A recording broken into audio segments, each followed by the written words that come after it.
Okay, so I'll pause this video so that you can have a chance to try the ACC 8.4 question. We're just going to do this ACC with the algebra on it. We'll save the word problem until after we've had a couple of days to practice word problems. So can everybody try this ACC right now? I'll pause the video so that you can pause the video yourself so you can give it a try. All right, here we go. Let's go through it. If you're still not done, pause the video and finish it off. Everything here has a base of 7. Oops, close that. Everything here has a base of 7, so I'm going to combine these all into to two things. One side where I leave the variable, and the other side where I combine the like terms. Like this is basic algebra here, right? This is my variable, and those two things are constants, so I put the variable on one side, the constants on the other. But now I use logarithms to combine those into a divide. And 12 divided by 4 is 3. And now I can take the anti-log with a base of 7 to both sides of the equation, and x is 3. And that's it. All right. This one, we're doing the kind of the opposite. Instead of anti-logging both equations, I'm going to take the logarithm of both sides of the equation. Does it matter what base I use? No, I'm going to use 10. Then when you're in logarithm mode, exponents become coefficients. So there, that's the only real log that we did. We just did the grade 12 part of that question. Everything else now is just basic algebra. Remember that log to the base 10 of 6 is just some number, right? It's point something, 0.7 or something. So that's all that this number is. This is 0.7 times this bracket. This one's 0.8 times that bracket, or some decimal like that. So I'm going to distribute that and collect like terms. So this is 3 log 6x plus log 6 equals log 8 times x plus 3 times log 8. And again, variable, variable, constant, constant. How do you do algebra? You collect your like terms. So I minus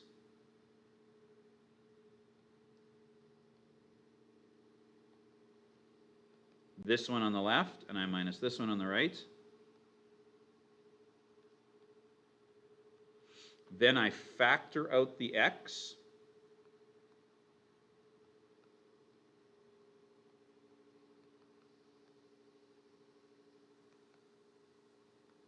And then I divide both sides of the equation by this bracket. And then I punch buttons. And usually somebody at this point goes, oh, I can cancel the 3's. No, you can't cancel the 3's. Those 3's, that's like saying I have algebra like this, 3x plus 1 over 3x minus 7. Can I cancel those 3's? No, you can't. That's not how canceling works. Canceling is, at the end of the day, in this context, a number divided by itself. Can you divide these 3's before you multiply them by x and add 1, or multiply them by x and minus 7? No, that's a bedmass violation. You can't cancel terms or parts of terms. You can only cancel factors. If you could factor a 3 out of both of these things, factor a 3 out of both of these things, then you could cancel them. But same trick here, I can't factor 3's out of these numbers. So the 3's stay where they are, and buttons get punched. Okay, I'm going to use, okay, let's get them back. Come on, calculator. This thing was giving me grief yesterday afternoon, too. Okay, so this will be another tech win if we can make this work. So here we go. We open a bracket, and we go 3 times the logarithm of 8. We close that bracket, and then we minus the logarithm of 6. We close the bracket for that log, close the bracket there, the whole numerator is done. Divide by, open a bracket for the denominator.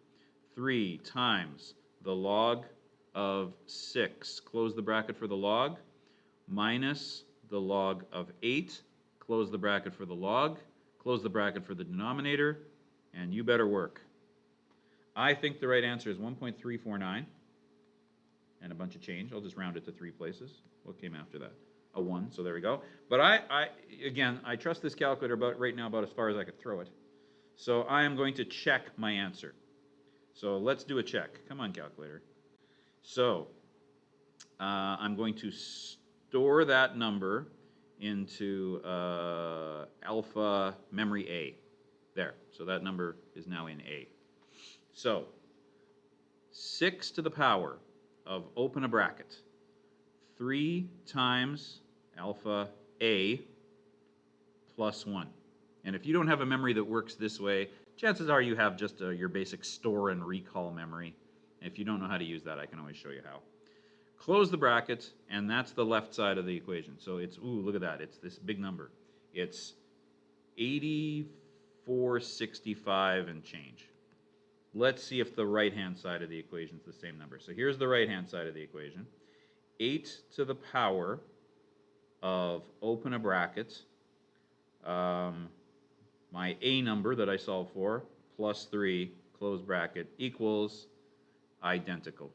8465, dot, dot, dot. I know for a fact that we have the right answer. Bada boom.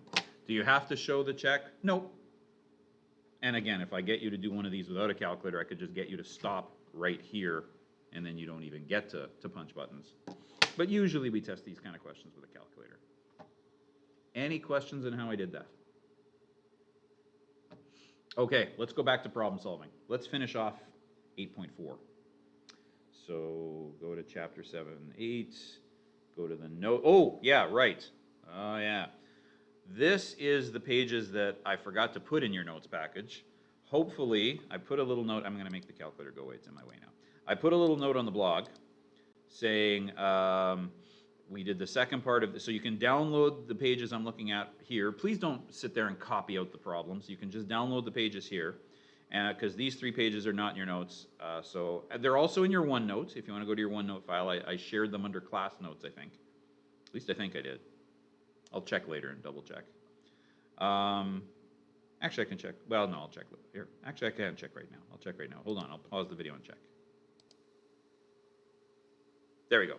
So you can download it from OneNote. I put it into your class notes. Or you can just download it from the blog. Okay? So these pages. So if you haven't done that yet, if you haven't actually downloaded those pages, please don't copy out the questions. You can do that later. Just copy out the work and you can add it to your notes a little later. All right, so a cup of coffee has a temperature of 100 degrees Celsius when it is first prepared. It is left to sit on the counter until it reaches room temperature of 20 degrees Celsius. Every 5 minutes, the additional heat of the above room temperature decreases by 20%. How do we do this problem? All right, well, for starters, we are going to consider the fact that we want to keep track of how much heat it still has. It's decreasing by 20%, which means that 80% of its heat remains after every 5 minutes. Okay, so now we're going to make an equation, and the equation is going to look like this. The equation is going to look like capital T is equal to some A constant that I don't know what it is, some A coefficient, and 80% is, of course, 0.8 to the power of T divided by 5 plus 20. And you're probably looking at that going, holy cow. Where did he get that from? Well, think about it this way. I know that whatever number represents the temperature of the coffee, which is this capital T. So here we go. So T is going to equal current temperature.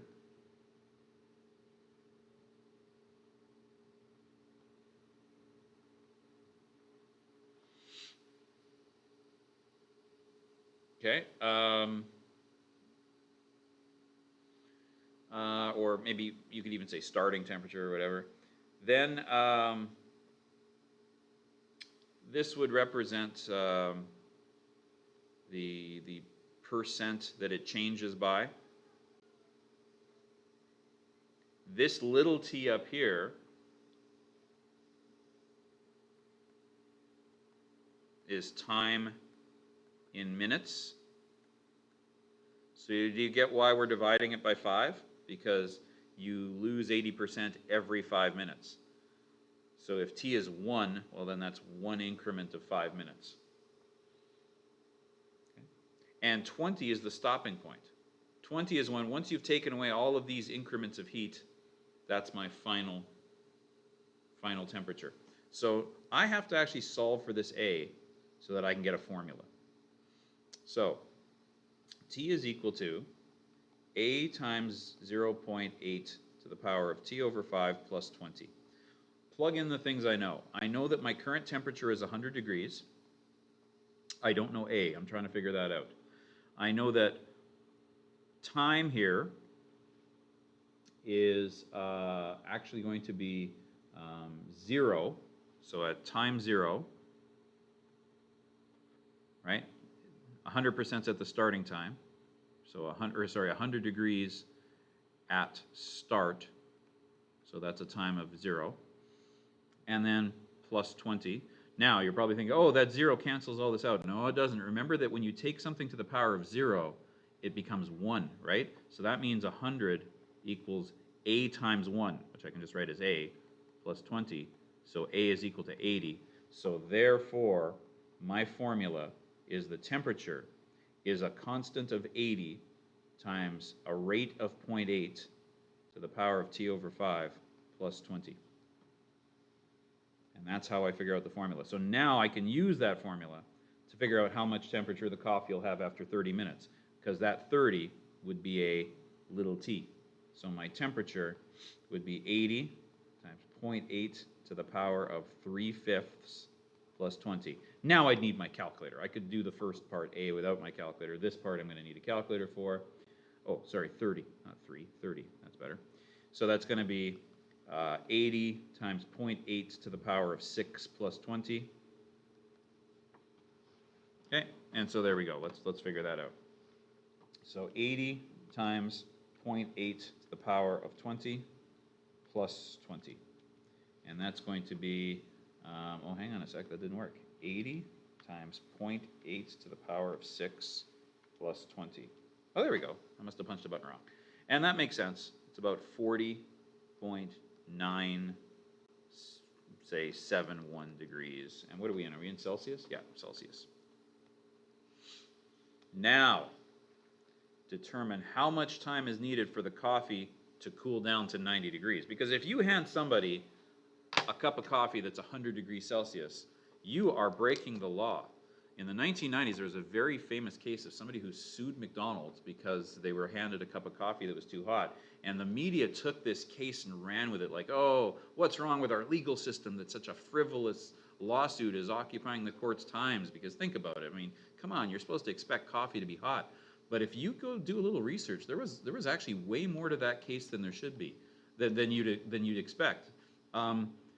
McDonald's was keeping its coffee as a corporate policy dangerously hot. Handing somebody a liquid that's boiling is dangerous. And they handed it to this person through a drive-through with the lid not on properly. Now you might be thinking, well, why was McDonald's keeping their coffee that hot? Well, because they're trying to save money. The hotter you can keep your coffee, the longer it can sit there without going stale, which of course saves them money. So it was actually a good thing that this went to court and forced McDonald's to change their policy so that they're not handing you a scalding cup of coffee when you go through a drive-through. So this is what we want. We want something more like 90 degrees. So let's go to the formula. All right, the formula is T equals 80. Now you can see why we needed to do part A. We need this 80 number so that we can solve for this other part of the equation, T over 5 plus 20. So now I know T is 90. And do you see where we're going now? Now we're doing math that up until this part of grade 12, you couldn't have done without guessing and checking. How big is this t? Well, algebra still works the same. I'm going to minus 20 from both sides of the equation first. I'm going to divide both sides of the equation by 80, which is going to be 7/8. And now my exponent is where my variable is. So I'm going to take the logarithm of both sides of the equation. And remember that in log equations, exponents can be rewritten as coefficients. And now I can divide both sides of the equation by log of 0.8.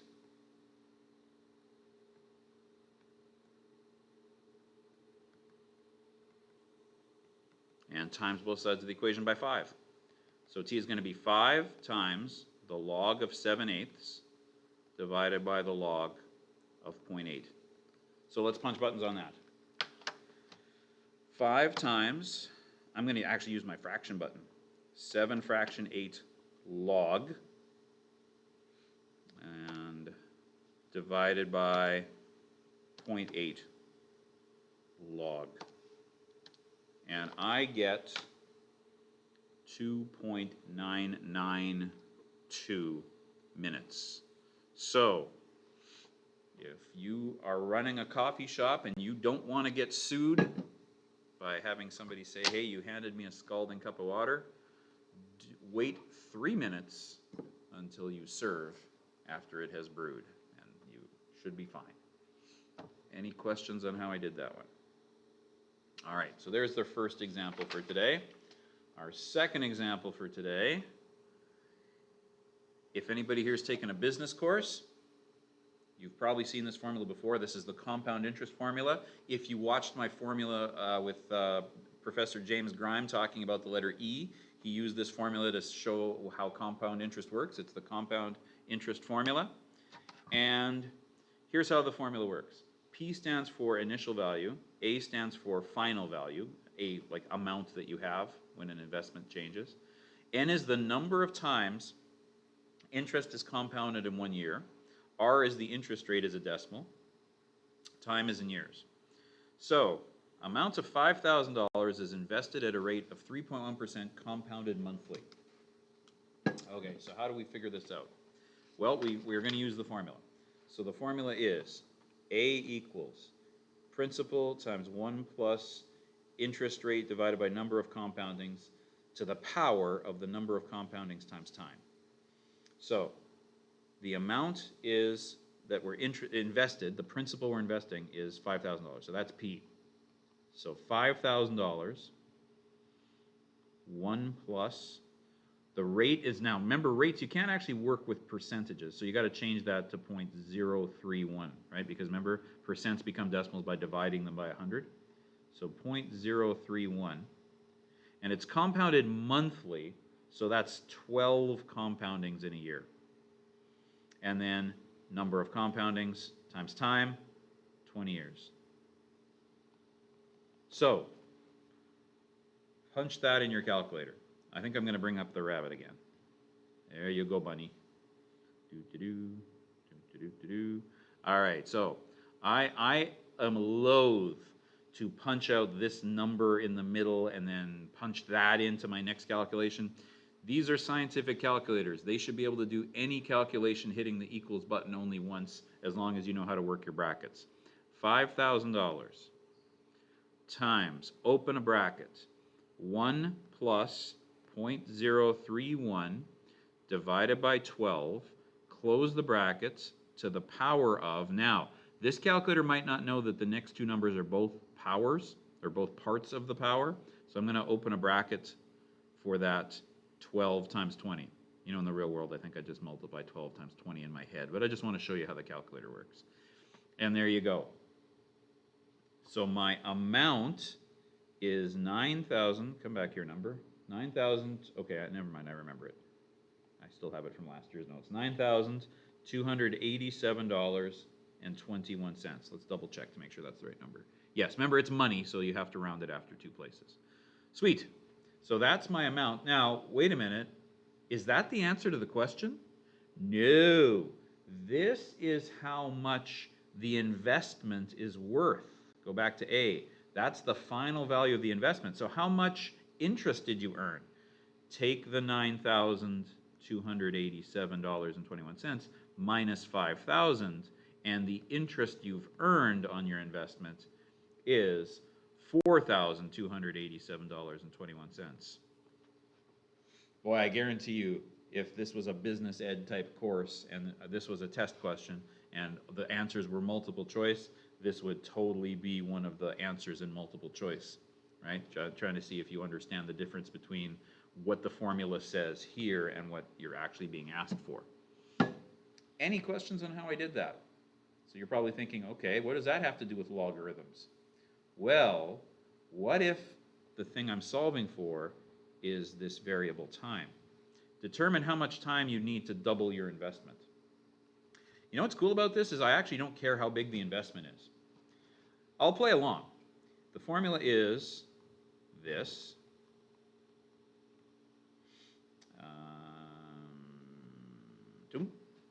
And yeah, so there's the formula. And okay, I'll play along. I know that my investment's $5,000, and doubling that makes it $10,000. But look what's going to happen. Okay, everything else stays the same, right? It's an interest rate of 3.1%. It's 12 compoundings in a year, and it's 12 compoundings in a year, but I don't know how many years it is, so it's t. Now, notice what the first step of this algebra is. The first step here is to divide both sides of the equation by 5,000. So 10,000 divided by 5,000 is 2.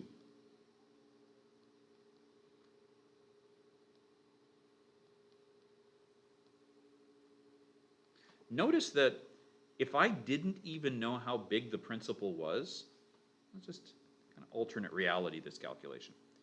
If I didn't know that I was investing $5,000, I just said, oh, I have an investment of P. I don't know what that principal is. Well, I only care about doubling how much P is. So I could just say, I'm doubling P. And notice that wouldn't change my math at all. I just divide both sides of the equation by P instead of 5,000, and I'd still end up at the next step. Isn't that cool? So this is one of those things where it doesn't matter how much money you invest, the amount of time needed to double it should be the same. Okay, cool. Now what? Well, the thing I'm trying to solve for is the exponent. We need logs. So 12t becomes a coefficient, and I have the log of 1 plus 0.031 over 12. So do a little rearrangement there, and t would equal log 2 divided by this times this.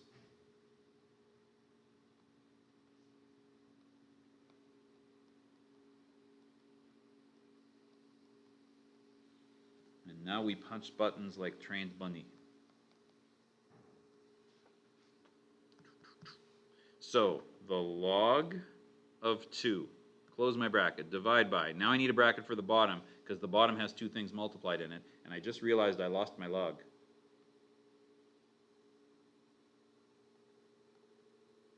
That's better. Sorry about that. Come back, bunny. Divided by 12 times the log of 1 plus 0.031 divided by 12. Now I close the bracket. Now that only closes the bracket on the logarithm. Then I close the bracket on the denominator, and then I hit my equals. And look at that, 22.4 years. And if you ever see any of these kinds of questions again, sometimes they will say things like, okay, my interest is compounded monthly, so that means it's 12 times a year.